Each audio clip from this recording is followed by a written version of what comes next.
ये प्रातः क्लास चल रहा था बम्बई में सोमवार को 21/10/1963।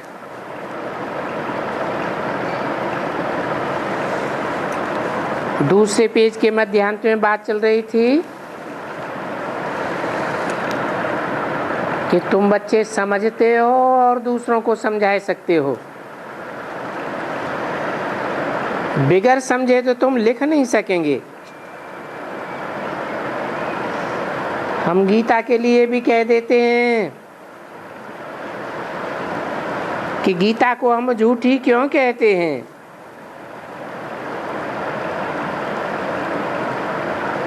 वो भगवान कौन है जिसकी श्रीमत गाई हुई है?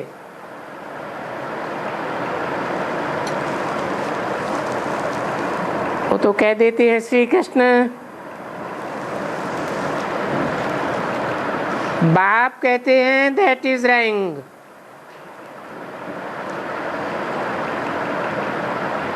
ये झूठी हो गई। श्री श्री तो हम कृष्ण को कह ही नहीं सकते। क्यों नहीं कह सकते? क्योंकि कृष्ण देवता है।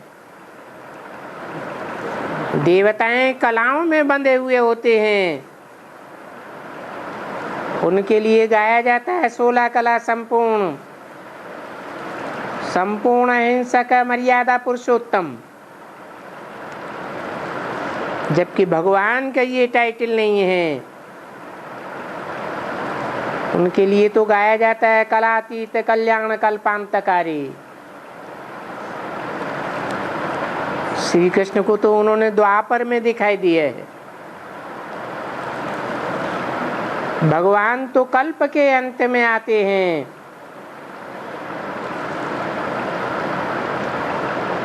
और भगवान तो बाप है, श्री कृष्ण तो बच्चा है। तो श्रीमत भगवान कृष्ण वहां कहां से आएंगे? अभी तुम तो जानते हो ना कि तुमको अभी श्रीमत कौन देते हैं? श्री श्री भगवान शिव।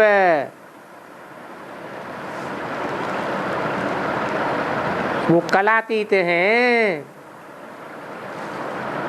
क्योंकि ज्ञान सूर्य है।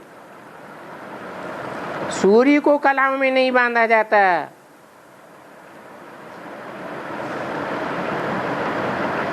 क्योंकि कृष्ण को बाप ने समझाया, उनको श्री का टाइटल है। तो श्री श्री कृष्ण नहीं कहेंगे, श्री श्री राधे भी नहीं कहेंगे।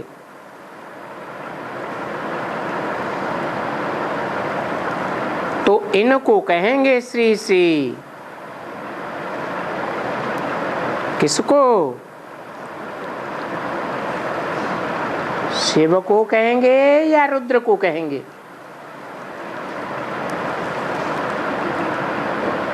क्योंकि वो रुद्र बाबा बोलता है, देखो मेरा नाम रुद्र भी है और मेरा नाम शिव भी है। शिव कल्याणकारी को कहा जाता है और रुद्र रौद्र रूप धारण करने वाले को कहा जाता है। ऐसे तो मेरे को बहुत इनाम देते हैं, परंतु वास्तव में मुझे शिव माना एक बूरी भी कहते हैं।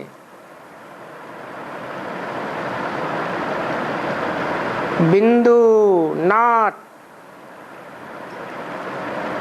जब गिनते हैं ना, 1 2 3 4 5 6 फिर बूरी रख देते हैं, तो बूरी माना ही 10 हो गए। उसको नाट कहा जाता है। अभी है जैसा नाट, और नाट तो होती है बूंदी। ये नाट को फिर स्टार के मुआफिक सजाया जाता है। स्टार को तो सजाया जाता है ना। तो बाप ने समझा दिया है कि बच्चे, हम लोग वास्तव में हैं जैसे स्टार। एक बूरी है, फिर लाइट निकलती है, जैसे स्टार बन जाते हैं। हम लोग जब हीरो को स्टार बनाते हैं तो भी ऐसा बना करके उनमें पॉइंट दे देते हैं, बस हो गया स्टार। 21-10-63 की वाणी का 3रा पेज। तो ये भी लाइट की पॉइंट निकाल देते हैं तो स्टार हो गया। वास्तव में आत्मा परमात्मा माना परमात्मा दोनों हैं।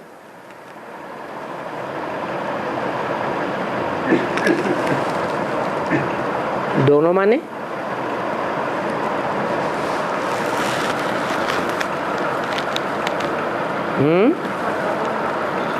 दोनों माने कौन कौन?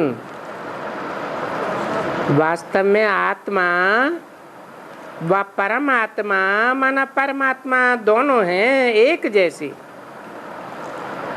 आत्मा भी बिंदु और परमात्मा भी बिंदु। सिर्फ वो बाप है,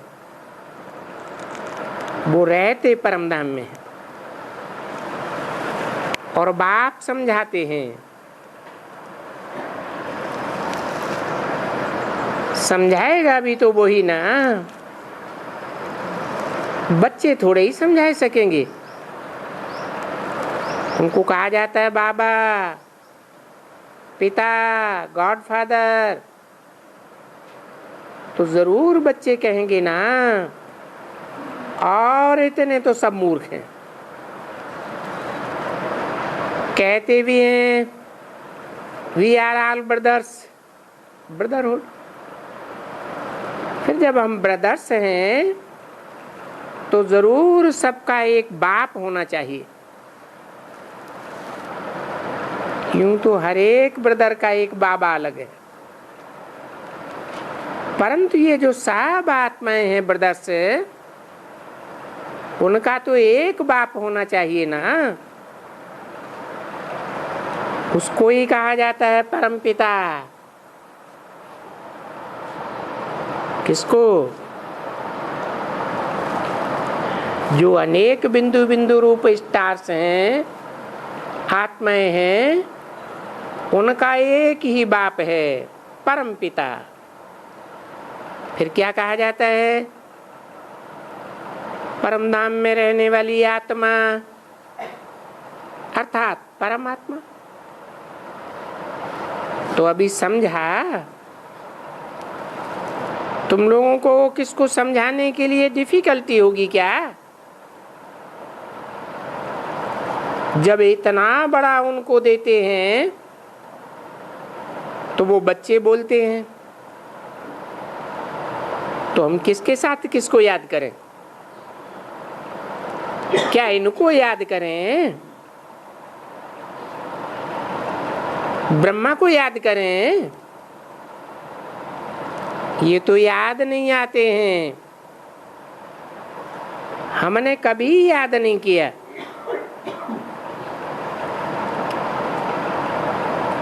ब्रह्मा को, विष्णु को, शंकर को, सूर्य को, चंद्रमा को, तारों को, सबको देखा है।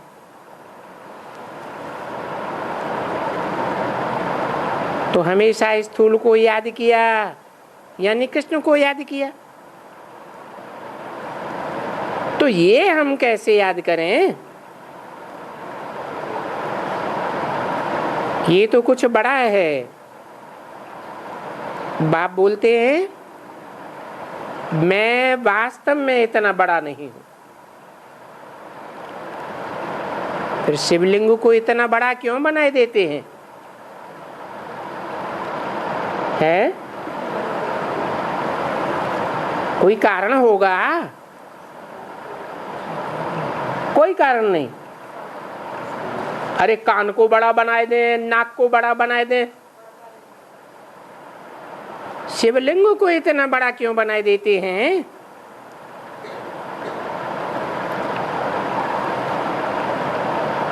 ये शिवलिंग हमने क्यों उठाया है? क्योंकि शिवलिंग सो तो इतना ही दिखाते हैं, और शालिग्राम भी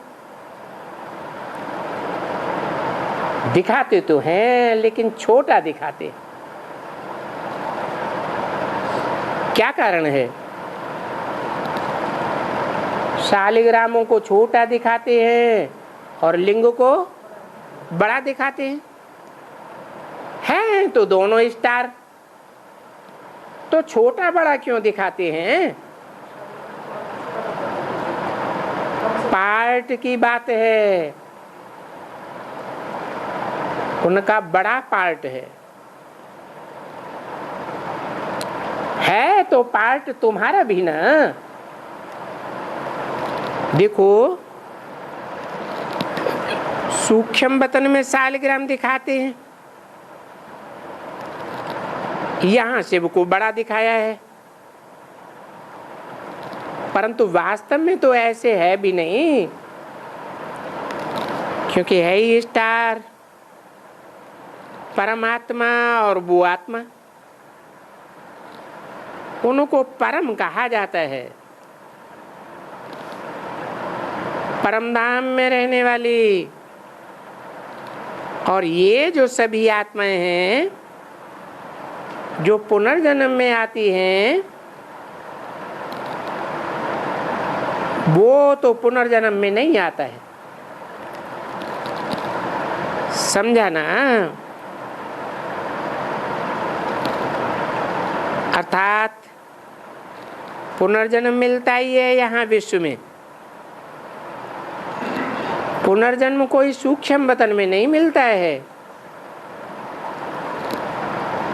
मूल वतन में भी नहीं मिलता है, मिलता ही है सूक्ष्म वतन में, वो स्थूल वतन में, अर्थात विश्व में।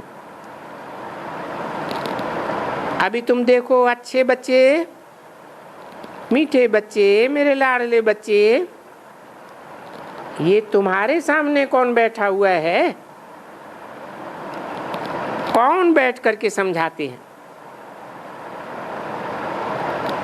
अभी तुम ही इनको समझ सकते हो ना। बरोबर ये जो परमपिता परम धाम में रहने वाला परम आत्मा है, वो खुद कहते हैं कि मुझे ये प्रकृति का लोन लेना पड़े, ये प्रकृति का पुतला है ना,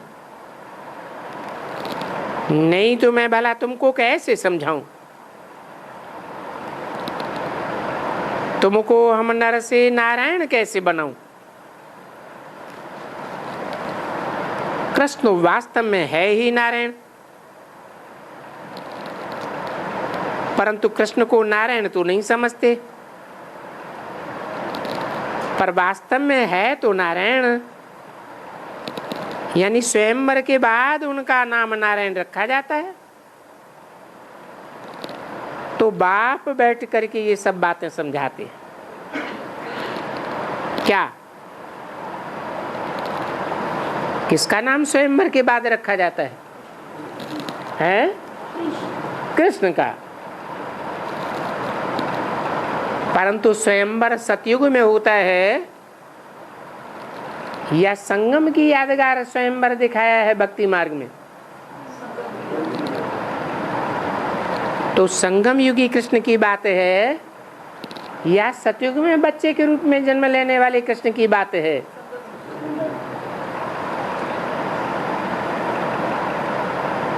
तो बाप बैठ करके ही ये सब बातें समझाते हैं, अच्छी तरह से समझाते हैं कि हे मीठे बच्चे, तुमको इन बातों को सुनकर नशा चढ़ना चाहिए।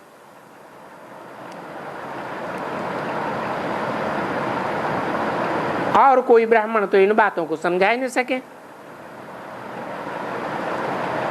जब चलते फिरते हो, घूमते हो, तो बाबा पूछते हैं विश्व का महाराजा बनने के लिए अभी हम माया पर जीत पहन रहे हैं।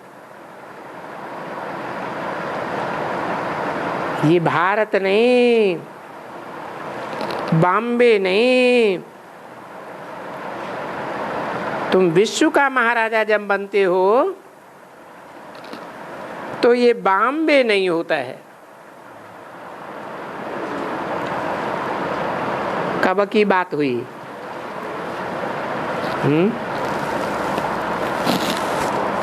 वो कौन सा टाइम होगा जब ये बॉम्बे नहीं होगा? लेकिन तुम विश्व के महाराजा बन जावेंगे।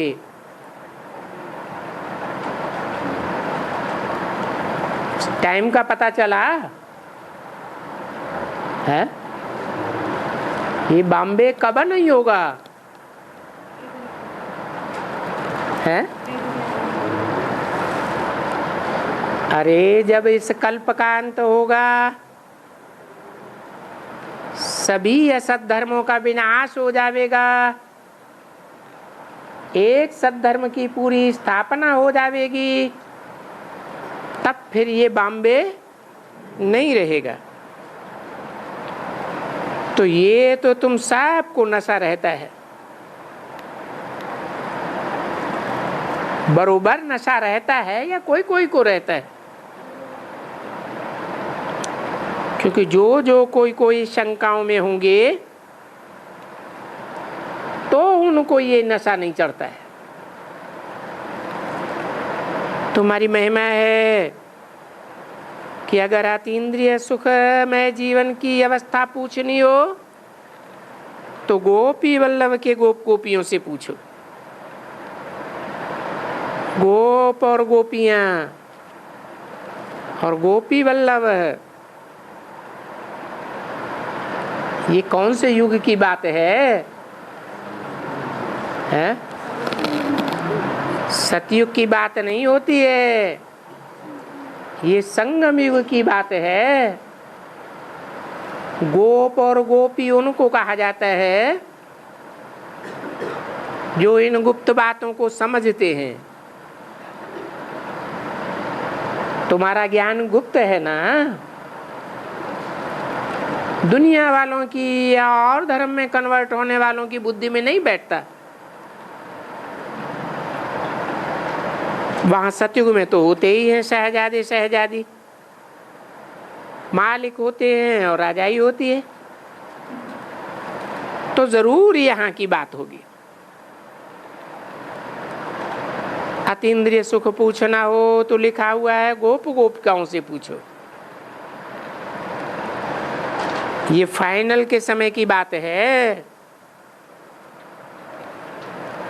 ये फाइनल कब होगा?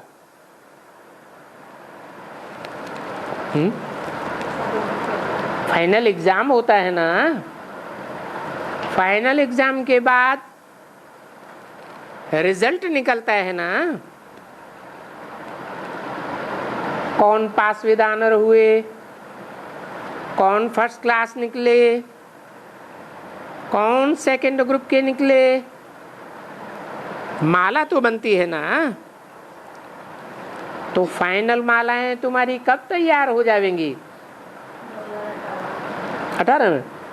18 में पूरी मालाएं ही तैयार हो जाएंगी हैं? हैं 40 से 50 वर्ष लगते हैं तमो प्रधान से सतो प्रधान बनने में। तो ये 10 साल का टाइम लंबा क्यों दिखाया? क्योंकि एकदम तो नहीं बन जाएंगे ना, नंबरवार ही तो प्रत्यक्ष होंगे। तो 2028 में फाइनल एग्जाम की रूपरेखा और इसका रिजल्ट सामने आ जाएगा। तब का गायन है क्या? अतीन्द्रिय सुख गोपी वल्लभ के गोप गोपियों से पूछो, क्योंकि उस समय में तुम फाइनलिटी में आ जाते हो और फिर तुमको ये नशा रहता है। अभी तो तुमको इतना नशा नहीं रहता है। कितना? जितना फाइनल एग्जाम के बाद तुमको नशा चढ़ेगा। अभी तो घड़ी घड़ी भूल जाते हो। देखो, सभी कहते हैं और ये इतना भी नहीं कहते हैं, अच्छा हम विश्व की रानी और राजा बनेंगे, क्योंकि सीता को टाइटल है रानी का और उनको राजा का। किनको? राम सीता को राजा रानी का टाइटल है और इनको टाइटल है महाराजा महारानी का। तो फर्क हो गया ना। यहां भी कायदा ऐसे होता है,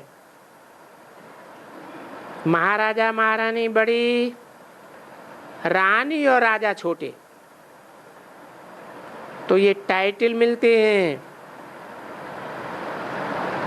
महारानी का टाइटल ब्रिटिश गवर्नमेंट से कोई लेते थे तो उनको लाखों देना पड़ता था। क्या लाखों देना पड़ता था? लाखों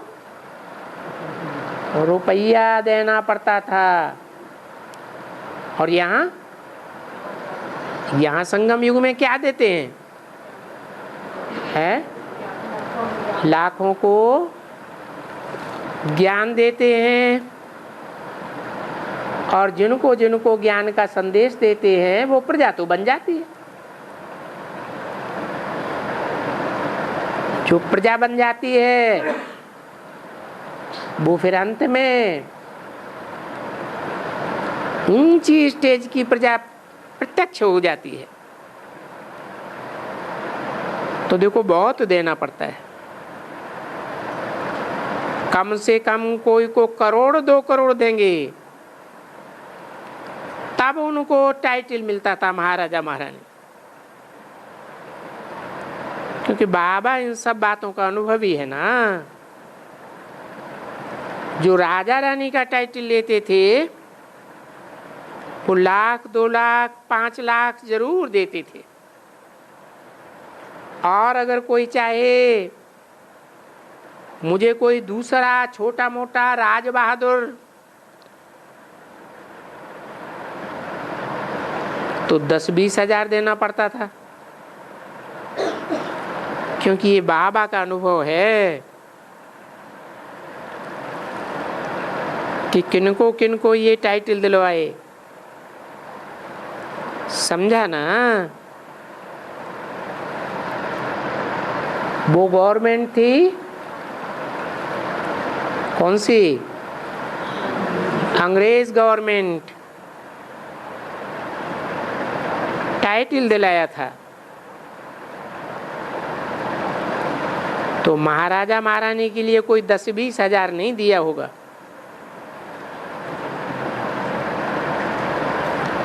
छोटी मोटी सौगात दे देते, 100-200 रुपए की, और वो छोटे मोटे टाइटल मिल जाते। नहीं तो कितनी ज्यादा रकम भर के देनी पड़े। वो तो हद की रकम थी। यहाँ तो बेहद की बात है।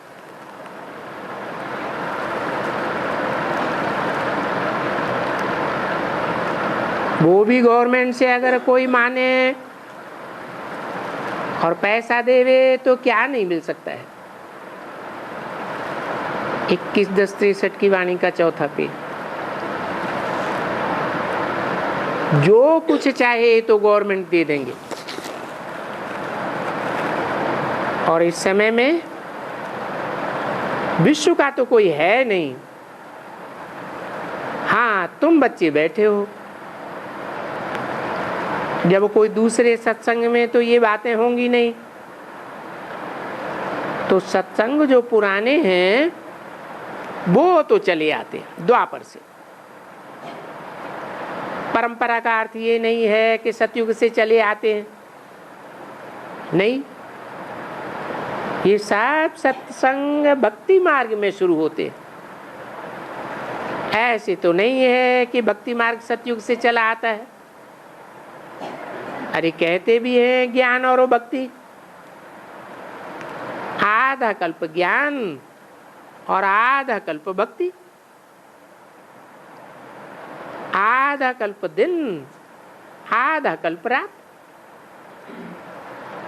ज्ञान से सोजरा हो जाता है। भक्ति अंधियारा अर्थात अज्ञान को कहा जाता है।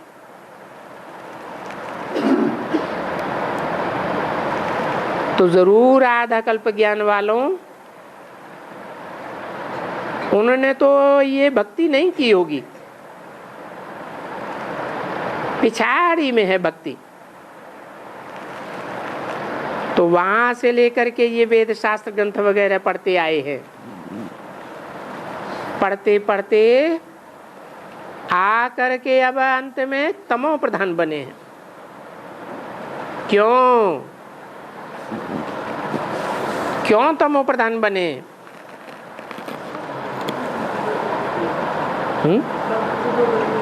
क्योंकि भक्ति पहले अव्यभिचारी थी,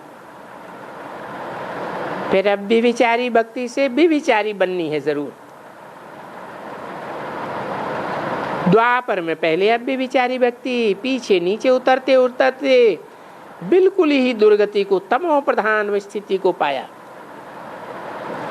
देखो भक्तों को अभी भी कितना नशा है, इतना नशा है जो तुम्हारी ज्ञान की बातें सुनेंगे ही नहीं। बोलेंगे नहीं नहीं हम नहीं मानेंगे, ज्ञान से थोड़ा ही भगवान मिलता है।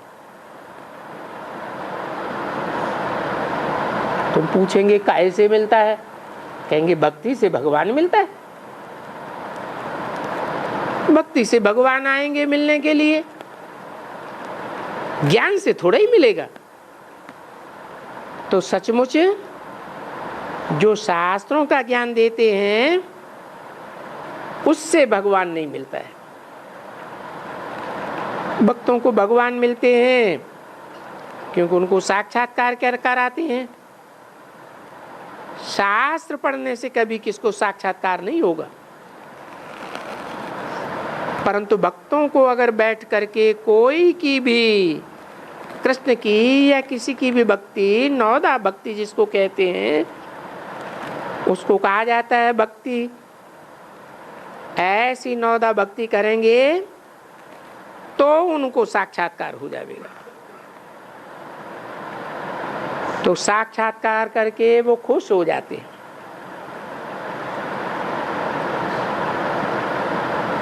ये शूटिंग कहाँ की है? हैं? वहां तो भक्ति में बंद आंखों का साक्षात्कार करके खुश हो जाते हैं, और यहाँ ज्ञान मार्ग में उनके साक्षात्कार में है अल्पकाल की खुशी, और तुम्हारे साक्षात्कार में है सदा काल की खुशी। क्योंकि तुमको बुद्धि से साक्षात्कार होता है तो खुश हो जाते हैं। वो भी समझते हैं हमको भगवान मिला, बस उनकी खुशी तो इतने तक ही रहती है, बाकी दूसरा कुछ भी नहीं। कोई ऐसे नहीं कहेगा कि भगवान मिला तो भक्ति मिली, जीवन मुक्ति मिली, मुक्ति मिली। नहीं, मिला तो कुछ भी नहीं, सिर्फ भगवान का दीदार हुआ और बहुत अच्छी तरह से खुश हुआ।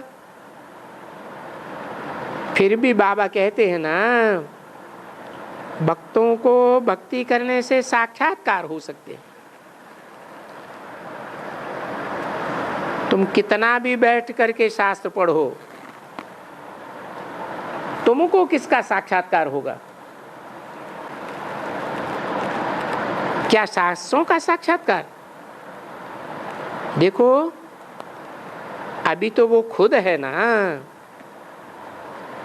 जो मन की मनोकामनाएं पूर्ण करते रहे अल्पकाल की, क्षण भंगुर, सोई बाप बैठ करके समझाते हैं। फिर कोई भी देवता बनाओ, भले गुड़ियों को बनाओ, भले पूंछ वाला बनाओ, शीश वाला बनाओ, भगवान को कुत्ते की पूंछ वाला बनावे, मच्छ वाला बनावे, कच्छ बनाए देवे। हाँ, उनकी आशा पूर्ण करने के लिए मैं उनको साक्षात्कार जरूर कराता हूं। इसलिए मनुष्य समझ सकते हैं कि मच्छ में भी है, कच्छ में भी है, ठिक्कर में भी है, भित्तर में भी है। इसलिए उन्होंने ये समझ लिया, पर है तो नहीं ना, ये तो अल्पकाल क्षण भंगुर के लिए उनका दिल खुश कर देता हूं। अभी तो तुम बच्चे जानते हो कि बाप तुम्हारी दिल कितना खुश करते हैं, क्योंकि तुम बच्चे हो, सो भी सच्चे सच्चे बच्चे हो, क्योंकि सच्चे भी हैं, फिर कोई कोई कच्चे भी हैं। सच्चे को कहा जाता है मातेला और कच्चे को कहा जाता है सौतेला।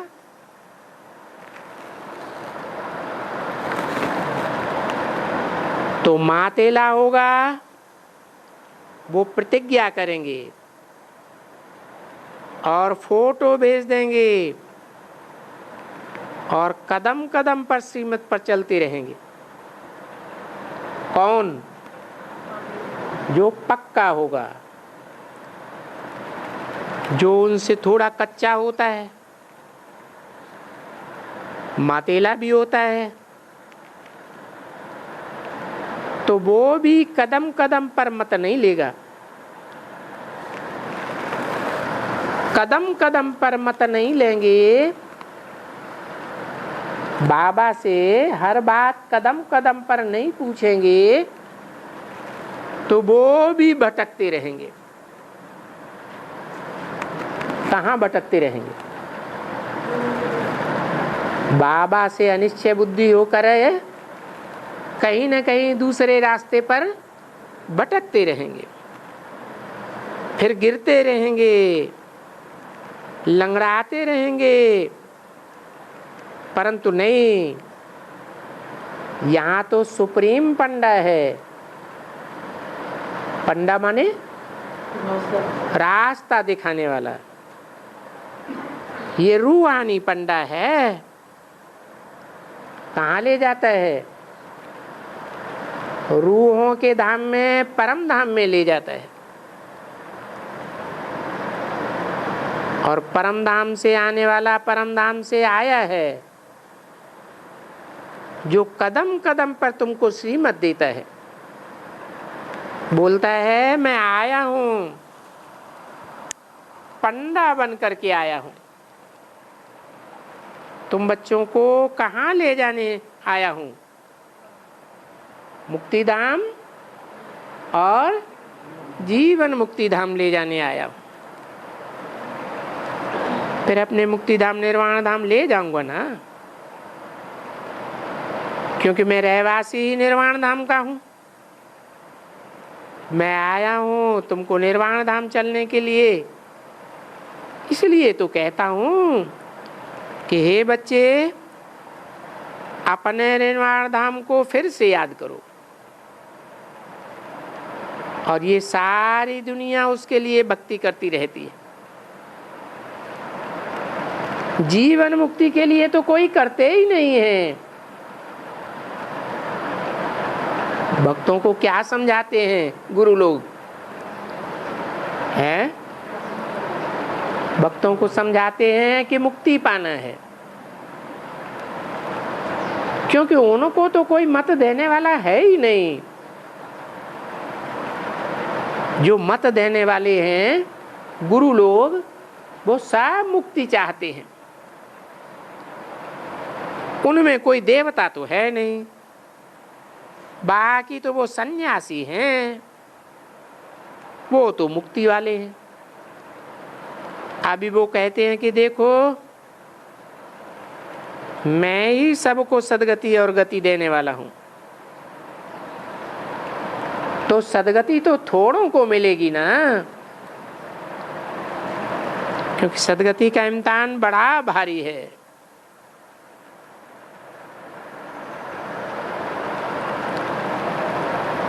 सदगति है जीवन मुक्ति, और वो है सन्यासियों की क्या है? सिर्फ मुक्ति। मुक्ति तो कम होगी ना, क्योंकि जो मुक्ति लेंगे वो स्वर्ग नहीं देख सकेंगे। तो कितने मुक्ति लेंगे जो इन आंखों से स्वर्ग को देख सकेंगे? है जो पहला ग्रुप है पक्के सूर्यवंशियों का, वो ही स्वर्ग को देख सकेंगे इन आंखों से। बाकी तो इन आंखों से स्वर्ग नहीं देख सके। या तो जो उन 4.5 लाख में प्रवेश करने वाले हैं वो भी, हाँ, वो भी आंखों से ही स्वर्ग देखेंगे। बाकी जो भी धर्म पीछे आते हैं सिवाय सूर्यवंशी चंद्रवंशी के, वो कोई भी स्वर्ग में नहीं जा सकते। तो कौन सा स्वर्ग हुआ?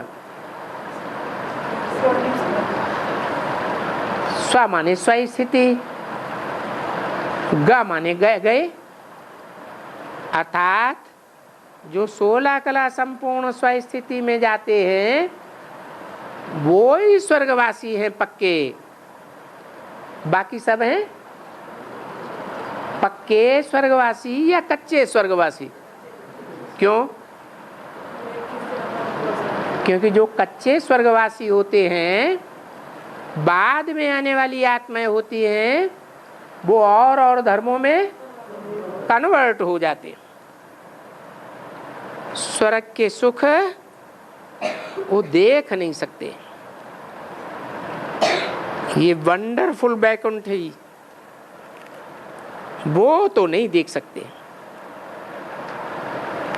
कौन सा वंडरफुल बैकुंठ? कौन से युग का? उनमें नहीं आ सकते हैं, क्योंकि यहाँ तो पूरा लायक बनना पड़े। जो लायक थे, सूर्यवंशी थे, उनको माया ने बिल्कुल ही नालायक बनाई दिया। 21-10-63 की वाणी का 5वां पेज। तो नालायक को फिर लायक बनावे, तब तो सूर्यवंशी बने ना। और नालायक किसको कहा जाता है? सही, नालायक कहा जाता है बंदरों को, जिनमें 10 सिर, 5 शीश उनको तो बंदर कहना यानी बंदर से भी बदतर। तो आज मनुष्य बंदर से भी बदतर हो गए हैं। तो अभी हरेक अपन से पूछे कि मैं लक्ष्मी अथवा नारायण को बनने लायक बना हूं या बनी हूं? क्योंकि नशा तो सबको चढ़ता है ना।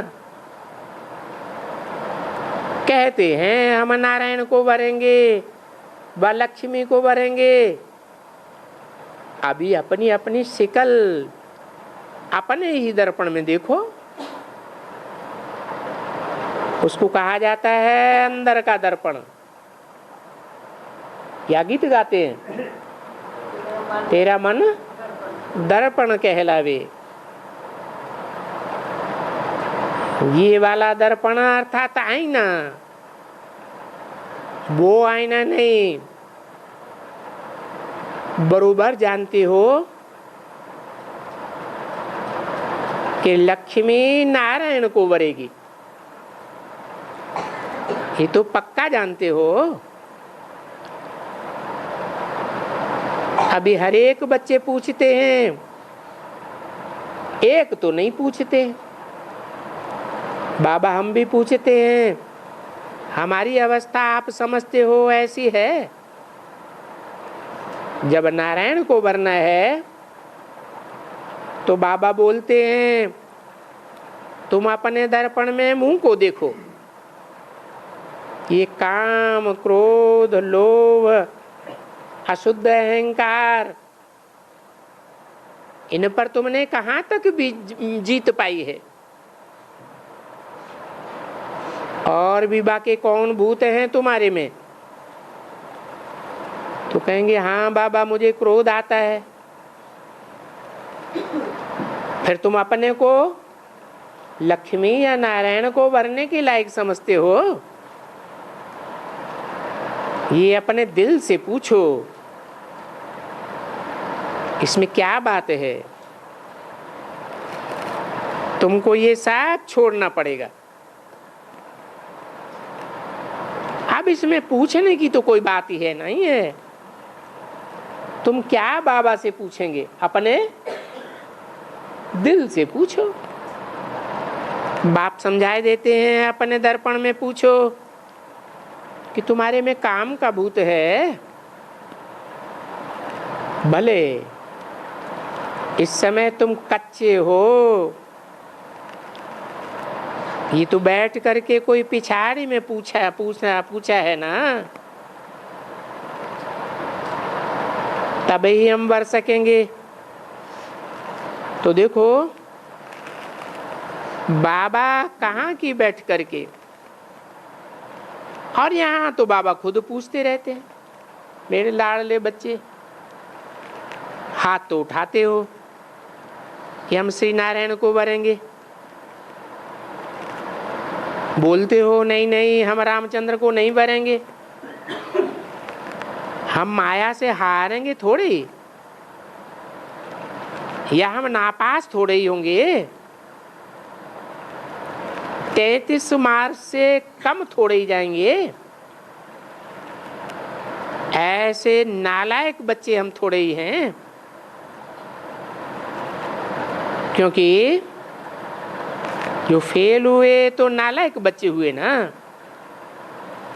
जो बाप को कहे कि बाबा हम तो 33 मार्क तक भी पास नहीं हो सकते, तो बाबा बोलेंगे तुम तो बड़े नालायक हो। अज्ञान काल में कोई स्कूल या बच्चा हो, बाप पूछे अरे पास होंगे?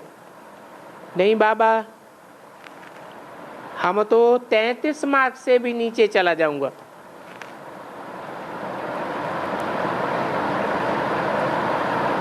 तो फिर पास हो सकेंगे? कहेंगे ये तो कच्चा बच्चा है। कहेंगे तुम तो मूर्ख हो, बड़े नालायक हो। तो ये बेहद का बाप भी बच्चों से पूछते हैं,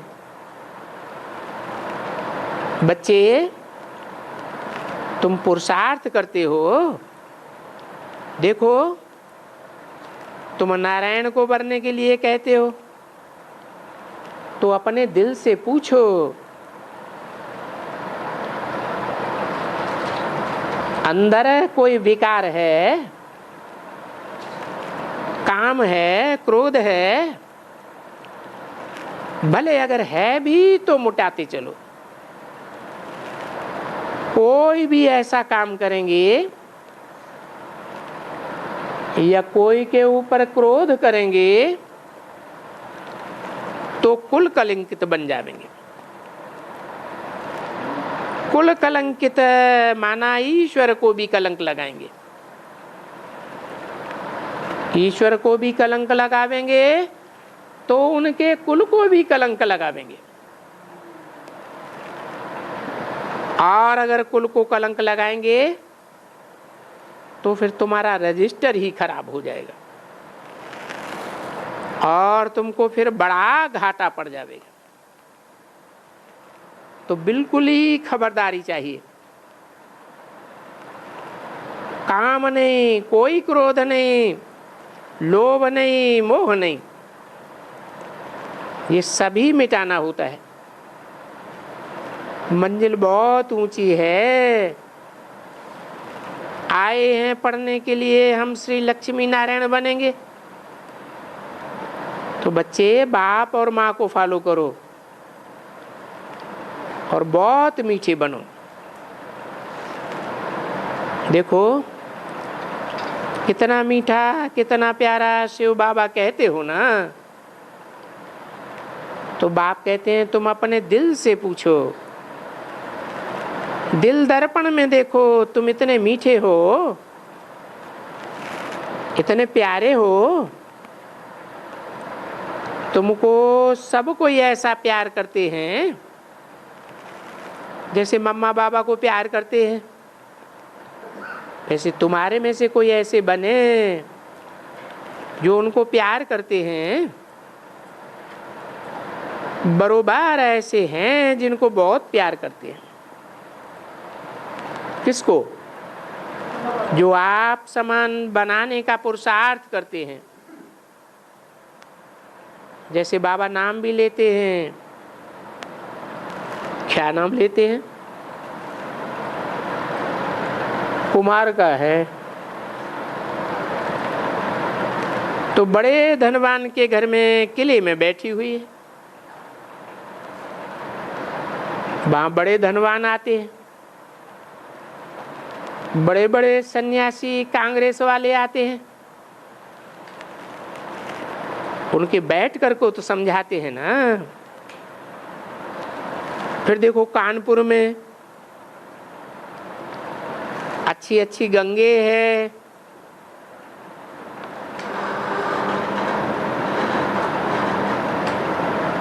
मोमले बच्चे है, तो नाम तो लेंगे ना। जिसे कहा जाता है ये पांडव सेना में कौन कौन महारथी है, कौरव सेना में कौन कौन महारथी है, बताऊं तुम बच्चों को? कौरव सेना में कहेंगे ओ हो प्रेसिडेंट राधा कृष्णन।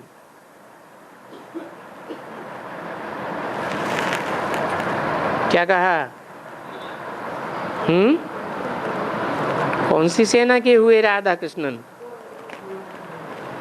कौन से राधा कृष्णन और कौन सी कुमार का? हद की कुमार का राधा कृष्णन या बेहद की कुमार का राधा कृष्णन है? अरे जैसे कहते हैं गांधी हद का और गांधी बेहद का, तो तुमको बताते कौन हैं, कौन कौन बड़े बड़े हैं। फिर देखो नेहरू जी कितना बड़ा है। फिर देखो ये चीफ मिनिस्टर्स, ये फलाना कौरव सेना के एक एक राजधानी का चीफ मिनिस्टर फलाना फलाना है ना। तो ऐसे क्यों बने? क्योंकि इन्होंने कांग्रेस को मदद दी थी, बापूजी को मदद दी थी, जो बेचारे चाहते थे कि हम राम राज्य स्थापन करेंगे।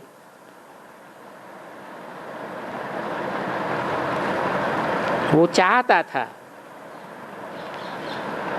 परंतु वो तो राम राज्य स्थापन नहीं कर सके। कौन? बापूजी। कौन सा बापूजी? हद का या बेहद का? हद का बापूजी भी राम राज्य स्थापन नहीं कर सके, और बेहद का बापूजी भी राम राज्य नहीं स्थापन कर सके। तो वो कुछ न कुछ कर दिया, तो कौरव राज्य स्थापन कर दिया। क्या बापू ने क्या कर दिया है? कौरव राज्य स्थापन कर दिया। हद की दुनिया वाले बापू ने भी कौरव राज्य स्थापन किया, और बेहद के बापू ने भी कौरव राज्य स्थापन कर दिया। कौरव माने क्या है? कौओं की तरह एडवर्टाइजमेंट बहुत करते रहते हैं, कांव कांव कांव शोरगुल बहुत करते हैं, परंतु और ही भ्रष्टाचार बढ़ता जाता है कि कम होता जाता है? और ही भ्रष्टाचार बढ़ता जाता है। जो न था, ये ड्रामा में वो होने का था। तो जिन्होंने मदद दी, देखो है ना उनके ऊपर अच्छे अच्छे ओहदों पर बैठे हैं। अच्छा, यहां भी देखो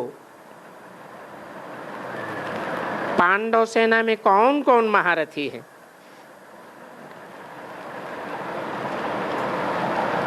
बताया ना, कौन कौन बताए?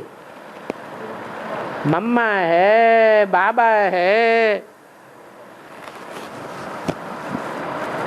यहाँ मम्मा बाबा का नाम लिया, फिर ये मनोहर बेटी है,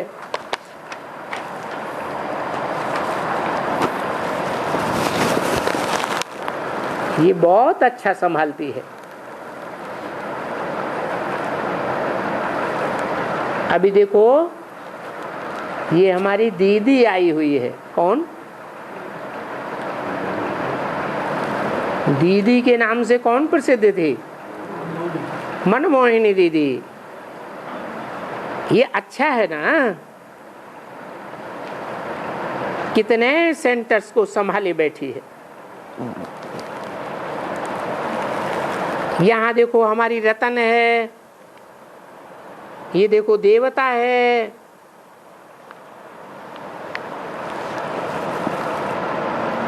मेरठ का वो महारथी देखा हुआ है ना।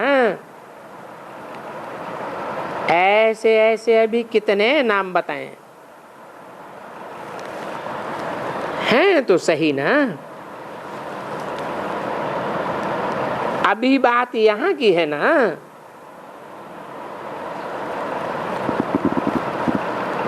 फिर बाद की बात में देखी जाएगी।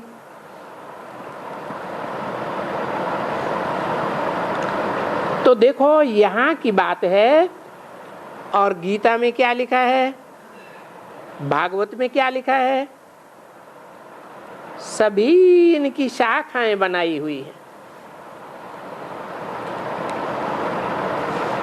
रामायण देखो कोई धर्मशास्त्र नहीं है, और महाभारत इसका ही धर्मशास्त्र बनाया है। उसमें भी गपोड़े लगाए दिए हैं। भागवत भी इसका ही बनाया हुआ है।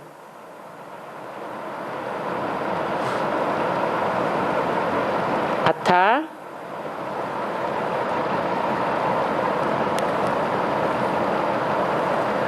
ये पास भाग भी है तो यहाँ का ही बनाया हुआ है, नहीं तो ये पास भाग कहाँ से आया? कोई रामचंद्र के पास तो था ही नहीं। इस दुनिया में रामचंद्र कोई अज्ञानी थोड़े ही था, वो तो अभी प्रारब्ध भोग रहे हैं, उनको ज्ञान की क्या दरकार है? तो वशिष्ठ भी फालतू, बाप आकर बताते हैं ना, कहा है ना मैं तुमको सभी वेद ग्रंथों और शास्त्रों का सार बताता हूं। बाबा कहते हैं ये भी बहुत पढ़ता था। इन लोगों के भी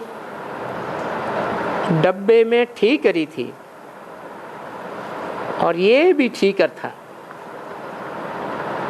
अभी देखो ठीकर से ठाकुर बन रहा है, तुम भी ऐसे बन रहे हो, ठीकर से ठाकुर, पत्थर बुद्धि से पारस बुद्धि अर्थात पारसनाश बन रहे हो। हम श्री रामचंद्र और सीता को पारसनाथ नहीं कहेंगे। क्यों है? रामचंद्र को और सीता को पारसनाथ क्यों नहीं कहेंगे? हैं? क्योंकि उनके लिए नहीं बोला है, जो देखे जो सुने उसके मुख से निकले मेरा बाप आ गया। तो आंखों से देखेगा माने आंखों से स्पर्श हुआ ना, तो पारसनाथ का गायन हुआ। कानों से सुना तो कानों से आवाज का स्पर्श हुआ ना, तो पारसनाथ उस समय की बात है, फेलियर की बात नहीं है। कहते हैं चांदी का अलाय पड़ जाता है, उनको कहा जाता है सिल्वर का एज, और तुम तो गोल्डन एज वाले बन रहे हो। बाप कहते हैं बच्चे अपने दिल रूपी दर्पण में पूछते रहना कि हम अभी बरोबर अशरीरी हैं, बाबा के बच्चे बने हैं। हमको बीच बीच में देह का अभिमान तो नहीं आ जाता है।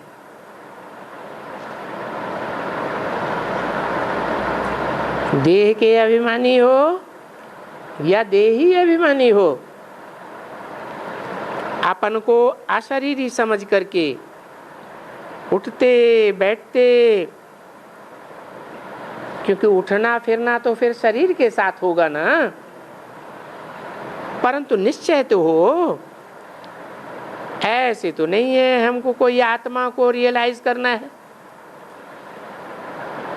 नहीं, परमात्मा को रियलाइज करना है, भगवान को जानना है। अरे आत्मा तो सदैव चाहती है कि मैं बाप को जानूं, ऐसे कहा जाता है। तो आत्मा को ज्ञान चाहिए। ज्ञान किसकी? बाप की नॉलेज चाहिए। है तो सिर्फ हर एक आत्मा, अहम आत्मा मम शरीर, सो तो सब हम आत्मा ही हैं। अभी उनको भगवान से मिलना है और भगवान से मिलकर के रियलाइज करना है कि हम आत्मा परम पिता परमात्मा से मिले, तो भगवान आकर के बच्चों को रियलाइज करेगा। नहीं तो कैसा भगवान?